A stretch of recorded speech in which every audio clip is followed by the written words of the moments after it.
mídia ultimamente, por causa desses surtos que vêm ocorrendo na mídia, a questão da vacina e tudo mais. Então, vamos falar um pouquinho aqui, que seria interessante para vocês, assim, sobre conhecimento de meningite. Certo? Inicialmente, o que é meningite? Isso aí eu estou protegido. Vacina, tudo bem? Então, a meningite é uma doença, como qualquer doença que a gente vê na área médica, que termina com ite, é uma inflamação, não necessariamente infecção. Então, é uma inflamação que vai cometer o sistema nervoso central.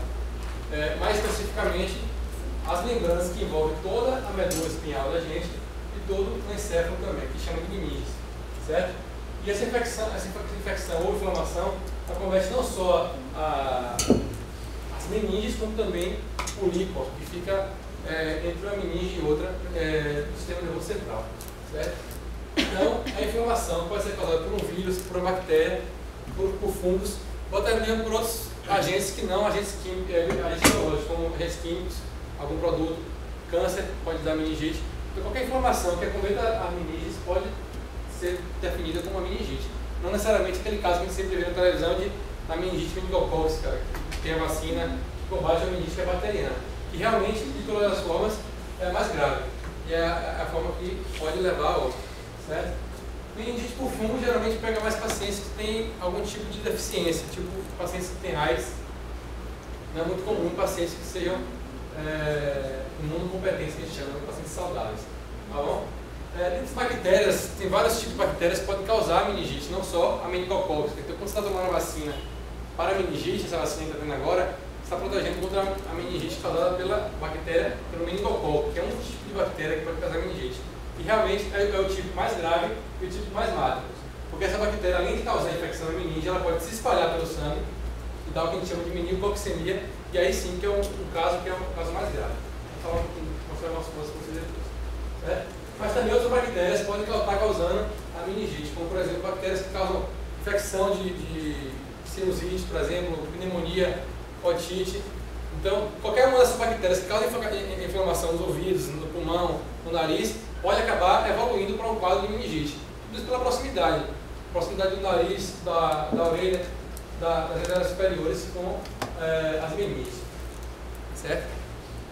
A qualquer momento, se tiver alguma dúvida, perguntar qualquer palavra que eu falar assim que a gente está acostumado e não se preocupa tanto em falar, vocês perguntam. Ok? Então, como é transmitida? Isso é uma coisa que é importante de saber, até mesmo para poder prevenir. A meningite, tem uma maneira de falar, pô, tá com meningite, sai de perto, bota máscara. Nem sempre é assim. Meningite viral não passa, não é contagiosa. A meningite que é contagiosa é a meningite bacteriana, certo? Então, é a bacteriana, é para um tipo de bactéria, que é no caso a meningococo C, certo? Que é a que mais mata, é a mais grave. Ok? A meningite viral, vou falar aqui depois, é uma meningite que não tem problema nenhum, é um resfriado comum, é como se fosse uma doença que está gripado. O paciente tem dor de cabeça, vou falar um pouco do sintoma depois, tem um quadro que realmente se confunde com um quadro de resfriado comum, que o paciente a gente tem todos os anos, várias vezes, certo? Então é simples, não leva risco a vida nenhum,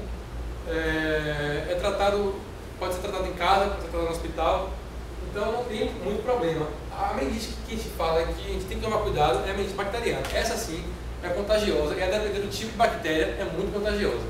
Tem que ter outros cuidados que a gente vai falar um pouco depois. Ok? Então a transmissão se dá através das gotículas que a gente fala, quando a gente fala, quando a gente espirra, quando a gente entra em contato muito próximo com o paciente que tem a bactéria. Certo? Então por isso a importância de usar a máscara quando estiver com um paciente perto de uma suspeita de meningite. É mais comum acometer crianças, idosos e pacientes imunodeprimidos, ou seja, pacientes que têm algum problema no sistema nervoso ou sistema imunológico, como pacientes com AIDS, pacientes que estão sofrendo quimioterapia, pacientes que têm tumores do sistema imunológico, certo? Como leucemias. É mais comum nesses pacientes, mas não quer dizer que pessoas saudáveis estão imunes a esse tipo de doença, tá certo? Então a entrada, como eu falei, da bactéria, aqui eu estou falando muito especificamente da bactéria, é pela via aérea superior, ou seja, a gotícula com as bactérias ficam pelo ar e você, quando respira, acaba entrando no seu corpo e pode atingir o sangue e atingir as meninges, o sistema nervoso central, certo? doença que é muito mais comum em países em desenvolvimento, como no caso dos países da América Latina que vocês vão estar visitando. Então, aqui no Brasil é muito comum, uma doença que é muito comum, realmente está tendo uma grande incidência de meningite aqui no nosso país, na Bahia principalmente. Então, é uma doença que a gente vê no nosso dia a dia, que está no hospital principalmente referência de infectologia, a gente consegue ver essa doença muito comumente no dia a dia. Agora ela não mata obrigatoriamente. Não, de maneira nenhuma.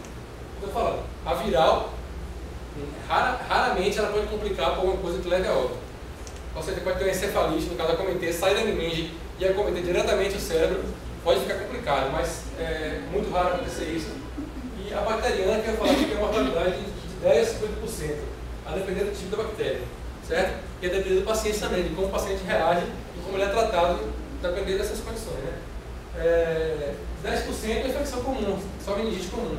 50% para aquele caso que eu falei, quando começa a acometer o sangue realmente. E aí é um caso mais complicado, para gerar uma resposta mais sistêmica. O paciente vai acabar podendo entrar até em choque e a óbito, certo? Mas com a bacteriana. O fungo, quando é casado com fungo, também é complicado, porque o paciente geralmente já é complicado. É aquele paciente que tem AIDS, é aquele paciente que sofre quimioterapia, então é um paciente que já é complicado, certo? Mas é uma pessoa saudável, o fungo raramente pode provocar meningite. É mais comum em locais de aglomerados populacionais. Então, criança, quando é pequena, realmente quer muito para a creche, fica presa dentro de uma sala com outras crianças. É muito mais comum a propagação nesse tipo de ambiente fechado que no inverno. Primeiro, porque aumenta o número de doenças respiratórias que pode evoluir com a meningite, caso seja não seja tratado, certo? E também porque você acaba ficando mais em locais fechados, no inverno, por causa de chuva e tudo mais, pelo frio, você acaba ficando em locais mais fechados. Ok? O período de incubação é o tempo que você adquire a bactéria até o tempo que ela vai começar a manifestar a doença. E para as doenças bacterianas, como o meningococo C, que é o da vacina, é uma coisa que é muito rápida. Em cerca de 2 dias, até menos de 2 dias, você pode já começar a desenvolver os sintomas de meningite e em menos de 24 horas, se for o caso de pegar o sangue, você já pode estar em óbito. O paciente está bem no dia de manhã, à noite ele já pode estar indo a óbito. No caso da meningococcemia, que é quando a bactéria atinge o sangue. Certo? Os sinais e sintomas. A tríade clássica que a gente tem em meningite é a febre, a dor de cabeça e o vômito. Mas se for parar para pensar, ele tem isso sempre. Sempre a gente fica doente de uma virose, tem uma febre, dor de cabeça e vômito. Então como a gente sabe que realmente pode ser uma meningite ou não? Geralmente a febre é muito alta, acima de 39, mas não quer dizer que a febre baixa não seja meningite. A dor de cabeça realmente é muito intensa geralmente e pode ser localizado tanto aqui em cima da cabeça toda, mas principalmente na nuca. Isso é muito comum no caso do meningite. E o vômito, geralmente é um vômito forte, é um vômito de jato. Por quê? Quando você tem essa doença, acaba aumentando a pressão dentro do crânio e acaba estimulando o paciente a vomitar e vomitar em jato. Mas nem sempre vai encontrar isso tudo, e nem sempre tem isso tudo, quer dizer que é meningite, lógico. Certo? Outra coisa que você pode encontrar é quando você pega a nuca do paciente, tenta encostar aqui no peito, você sente a dificuldade, a resistência, a gente chama de rigidez de nuca. A nuca fica rígida. Em casos mais graves, você pode ter convulsão. Em crianças, você pode ter moleza, irritação, que a gente fica chorosa. Ela não tem como falar para você que está com dor de cabeça, mas ela fica irritada, ela fica negando comida. Então, você consegue perceber através de sintomas, de sinais pequenos. Mancha avermelhada na pele é o caso que quando a gente tem a bactéria atingindo diretamente a corrente sanguínea. Vou mostrar para vocês depois uma foto. E pode causar também sangramento. Porque quando a bactéria atinge o sangue vai tentar responder de uma forma a combater a bactéria. Isso acaba esgotando alguns fatores que impedem que o sangue ficar, assim, afina o sangue. Tipo, o sangue afina e extravasa dos vasos e acaba gerando essas manchas. Pode ter sangramento na boca, pode ter sangramento nas fezes, na urina. Mas isso é um caso que já é bastante grave e dificilmente o paciente consegue sair. Essa é a foto de mancha na pele. No caso aqui de meningococcemia. Quando a bactéria atinge a corrente sanguínea, essas manchas avermelhadas aqui são sangue que sai para o tecido, para a pele, e acaba provocando um quadro bem sistêmico, de sangramento generalizado, pode levar o paciente a choque e a óbito. Mas o que você tem em cabeça quando fala de meningite, não é que é uma doença que é meningite.